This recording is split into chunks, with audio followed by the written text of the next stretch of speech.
Ciao, ti do il benvenuto su InfemMath. Oggi ti voglio mostrare le enormi potenzialità della nuovissima funzione matrice dinamica PivotPair, che sicuramente ti sorprenderà ancora di più rispetto a RaggruppaPair. PivotPair fa parte del gruppo ricerca e riferimento e consente di creare velocemente report dinamici simulando le tabelle pivot con il vantaggio dell'aggiornamento automatico.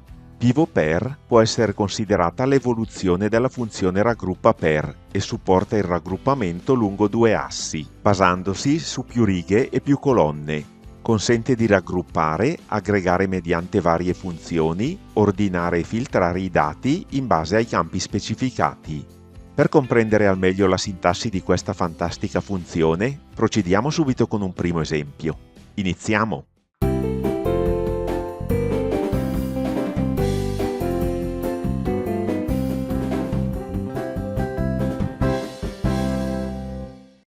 Abbiamo a disposizione il database relativo alle vendite di prodotti per la cucina effettuate da parte di 4 venditori in 4 province del nord Italia. Dobbiamo calcolare gli importi realizzati da ciascun venditore in ciascuna regione, visualizzando i totali complessivi. Non ci crederai, ma possiamo raggiungere il nostro obiettivo utilizzando una singola funzione di Excel, la funzione PivotPair, la cui sintassi è la seguente. Come puoi notare, la funzione PivotPair ha ben 11 argomenti, di cui i primi 4 obbligatori e gli altri facoltativi. In questo primo esempio utilizziamo solamente gli argomenti obbligatori e via via impareremo ad utilizzare anche gli argomenti facoltativi. Siccome la sintassi è molto simile alla sintassi della funzione RaggruppaPair, ti consiglio di andare a guardare almeno il primo video sulla funzione RaggruppaPair, in modo che la comprensione degli argomenti trattati in questo video risulti più immediata. Cancelliamo ora la formula inserita in precedenza e svolgiamo nuovamente l'esercizio. Posizioniamoci in cella G4 ed inseriamo la funzione PivotPair uguale pivot. Selezioniamo la funzione PivotPair e come primo argomento, campi di riga, selezioniamo la colonna venditore della tabella, contenente i nomi dei venditori. Dopo aver digitato punto e virgola, selezioniamo i campi di colonna, la colonna regione, digitando successivamente punto e virgola per passare al terzo argomento, i valori. Selezioniamo ora la colonna importo, sempre con un semplice clic. Ti ricordo infatti che con un doppio clic verrebbe selezionata anche l'intestazione di colonna, ma a noi in questo momento non serve. Digitiamo di nuovo punto e virgola e passiamo al quarto argomento, la funzione da utilizzare. Excel ci mette a disposizione ben 17 funzioni, come per la funzione RaggruppaPair. Selezioniamo somma con un doppio clic. Chiudiamo ora la parentesi tonda e premiamo invio, raggiungendo così in un colpo solo il nostro obiettivo, cioè quello di realizzare una tabella a doppia entrata in cui vengono calcolati gli importi realizzati da ciascun venditore in ciascuna regione e in cui sono presenti i totali complessivi di riga e di colonna, nonché il totale complessivo. Nel prossimo esempio iniziamo ad utilizzare anche qualche argomento facoltativo. Vogliamo ottenere la tabella precedente senza visualizzare i totali. Copiamo la formula inserita in precedenza, CTRL-C, e incolliamola in cella G14, CTRL-V.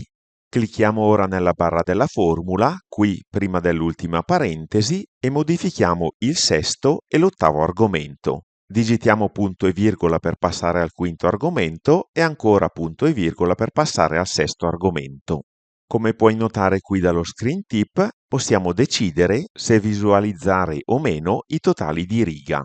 Abbiamo 5 possibilità: 0 per non visualizzare il totale, 1 che è l'opzione predefinita e consente di visualizzare i totali complessivi di riga, 2 che consente di visualizzare i totali complessivi e i subtotali, e lo vedremo nel prossimo esempio, e le opzioni -1 e -2 che consentono di visualizzare i totali complessivi oppure i totali complessivi e i subtotali in alto.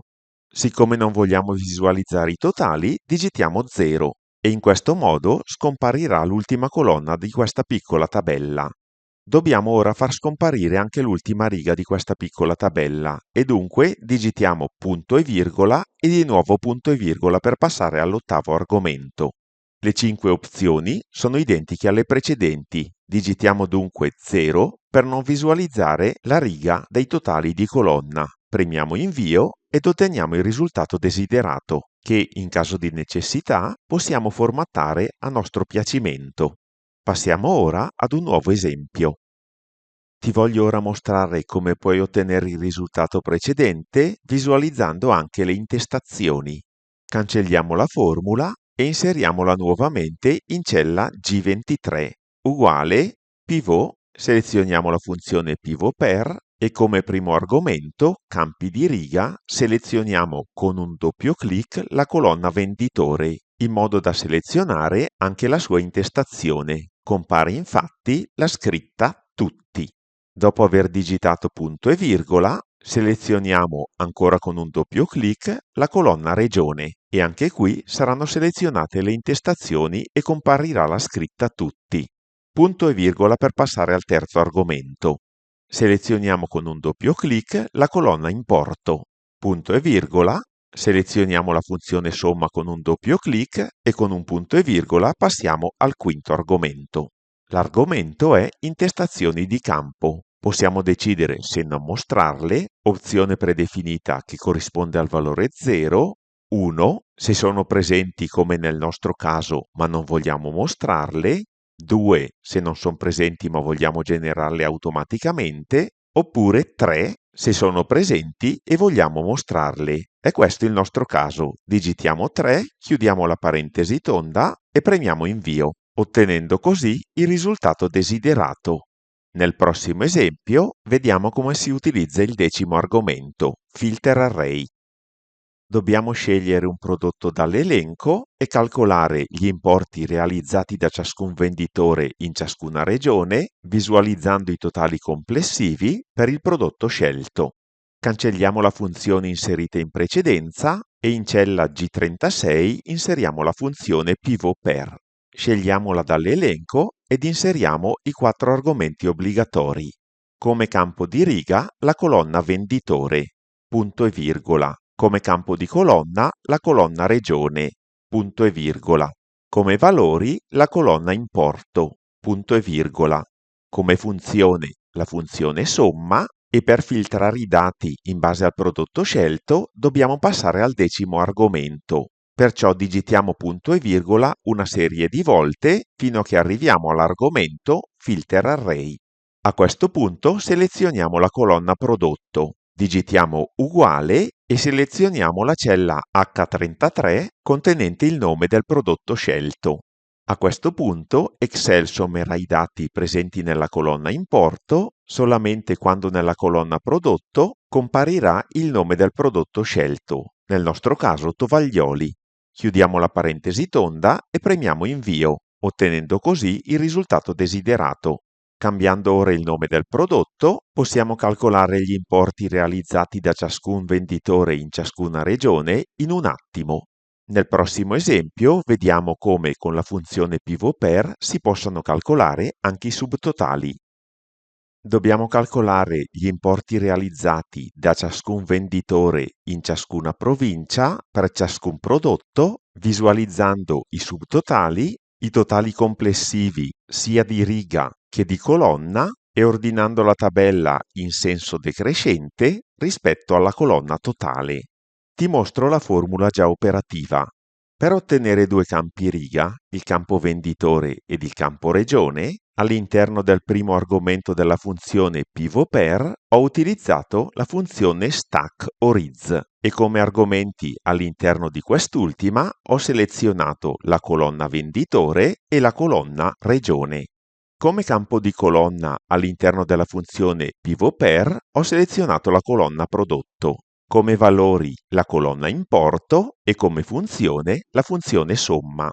Ho saltato il quinto argomento poiché non mi interessavano le intestazioni e come sesto argomento ho selezionato l'opzione 2 che, ti ricordo, corrisponde all'opzione totali complessivi e subtotali.